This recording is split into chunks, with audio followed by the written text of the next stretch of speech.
Hey, Real Nerds listeners, your favorite host Ryan here to remind you that social media is great. How great is it? There's many ways you can find the Real Nerds on social media. You can download us on iTunes. You can listen to us streaming on Stitcher Radio. You can call us 720-6nerds5. Aw man, our website is so cool. You can visit our website, realnerdspodcast.com. You want to leave some fan mail? Oh, that's so easy, realnerds@gmail.com. Twitter, we got it, @real_nerds. You can even like us on Facebook. Thank you so much, and hey, enjoy the show.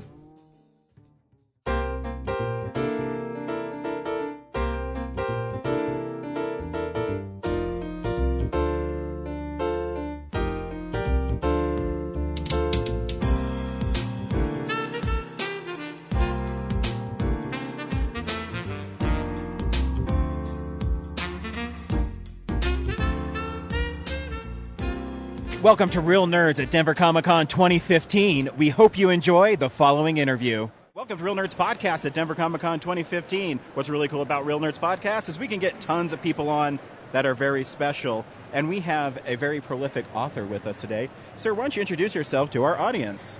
Well, I don't know. You called me sir, but I'm Kevin J. Anderson. I've written a whole bunch of Dune books and Star Wars books and X-Files books and Batman and Superman and my own science fiction series. I've got one called The Dark Between the Stars that's on the Hugo ballot this year, nominated for Best Science Fiction Novel.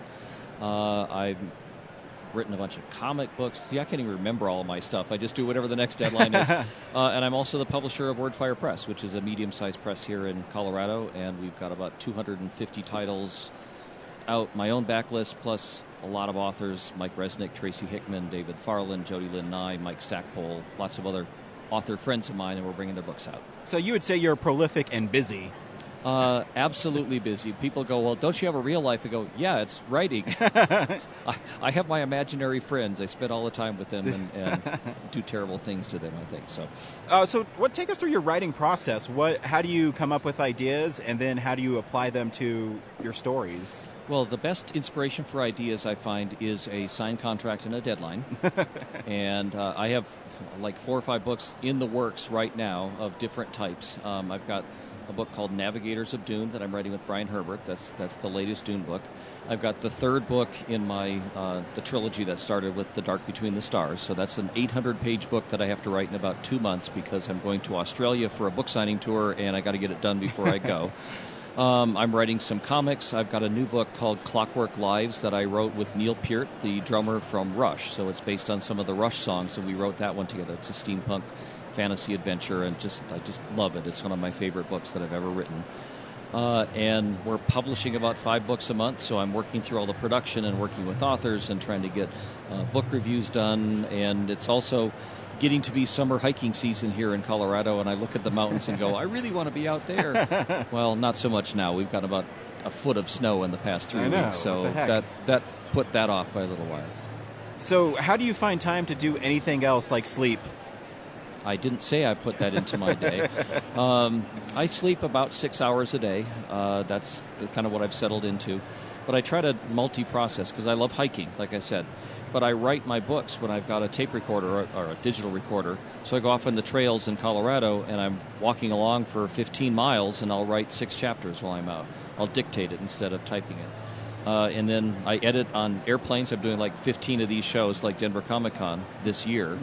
So I have to work in the hotel room. I have to work on the plane. People ask me, like, I'm going to Dallas next weekend for Dallas Comic Con. So am I spending an extra couple of days to see Dallas? No, I'm spending every minute in my hotel room, I think. What do you enjoy writing more, novels or comics? Novels, I think, because it's all so immersive for me, because I get to describe everything. I get to do all the dialogue and write it the way I want to write it. Comics are still really exciting because when I work closely with the artist and I get the sketches back, so I see, oh, that's what he thought I thought it would look like, and it's really cool. Or we'll work with things to design ships and characters, and just seeing the visual representation of what the story I came up with is pretty satisfying. But I really do write more novels than comics. I write more novels than short stories. That's kind of where my brain lies in the big canvas of things. Do you find it difficult to write novels about Batman because it's so so much larger of a scale, or is it easier because you can get more into his psyche and? Yeah. Well, I get a lot of free comics when I'm writing books about Batman. Now, what's really hard is to write a novel if you think you're trying to take into account all 7,600,000 previous issues and storylines that have been done.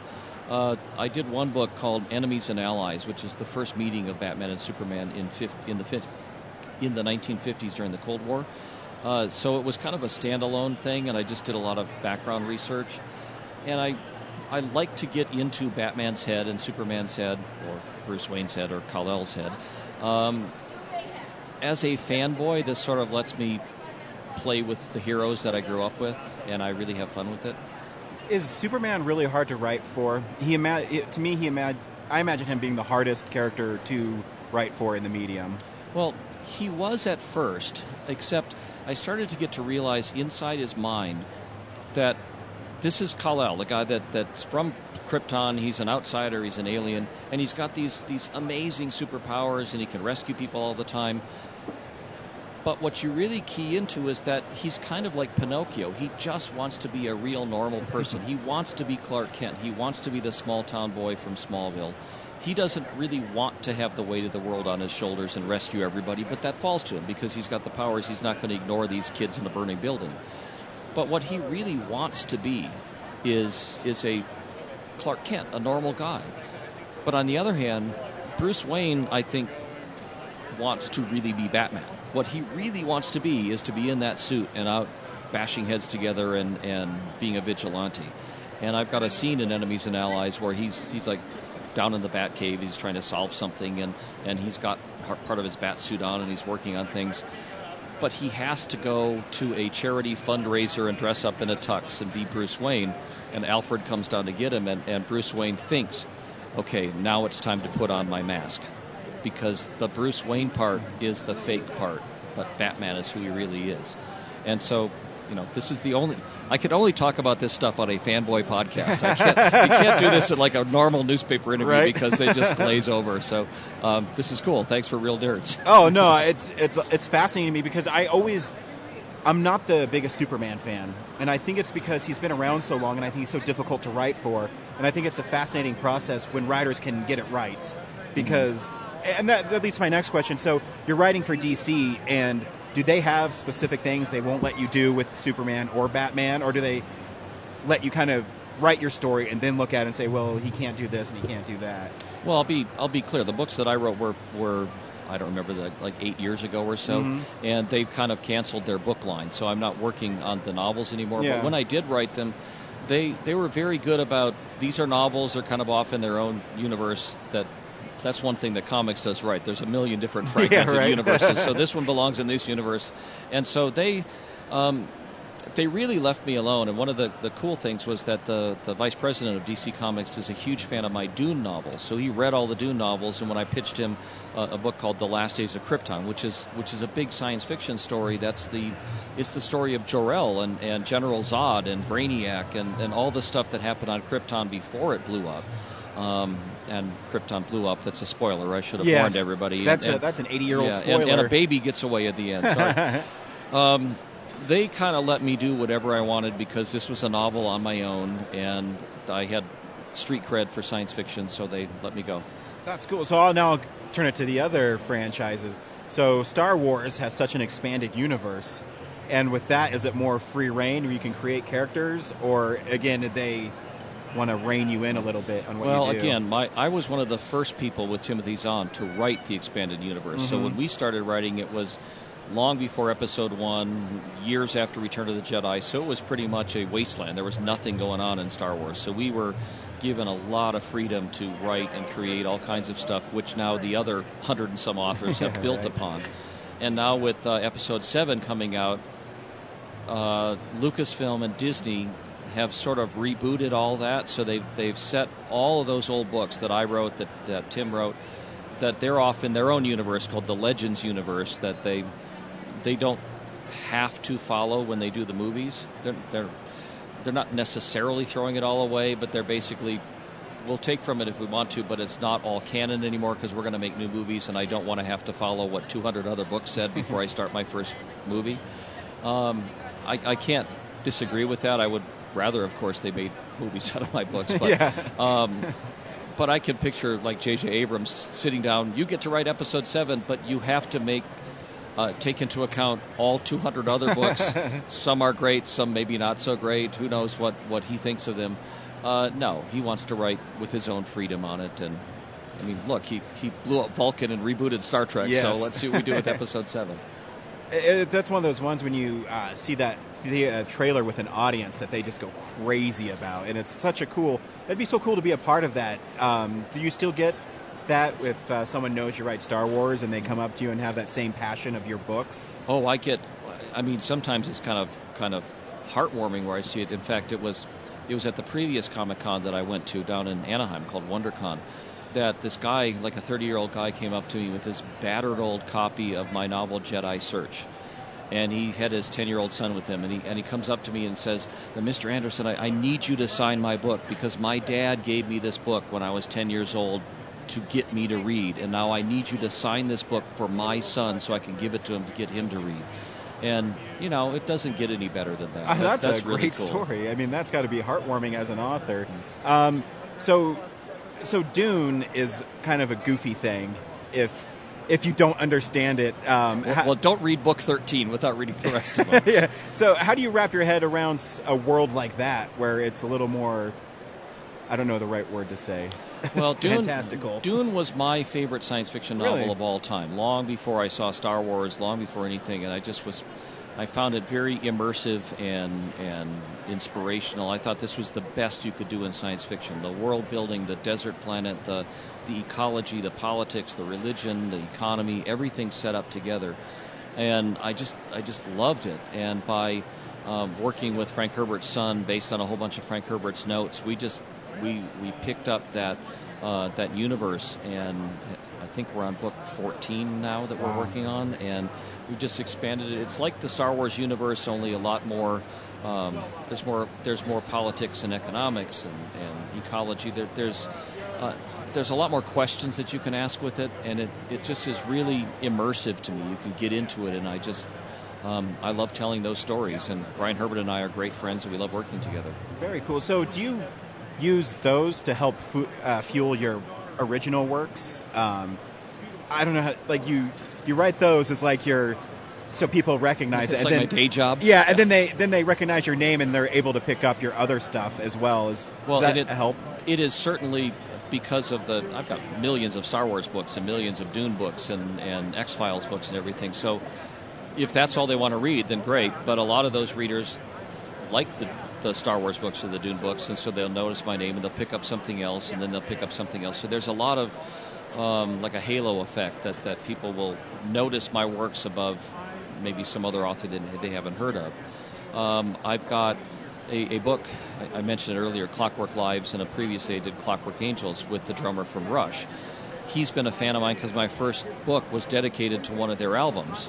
And so we've known each other for 25 years, and working with him to develop a universe that they go on to write songs about that's on their latest album, that's really cool for me. And what can I say? I'm a fanboy, and this is the best job in the world. How surreal is that, though? You dedicate a book to Rush and their album, and then he's like, we should work together on something. Well, it took about 25 years to go around to that. But no, we did a short story together, and he's been a good friend. And his stuff inspired me so much that it's cool to come full circle. And right now I commute to work in the Star Wars universe or the Dune universe or this Clockwork universe I've created with Rush, or writing Batman and Superman. And if I could go back in time and tell my 12-year-old nerd boy fan, guess what you're going to get to do when you grow up, I don't think I'd believe it.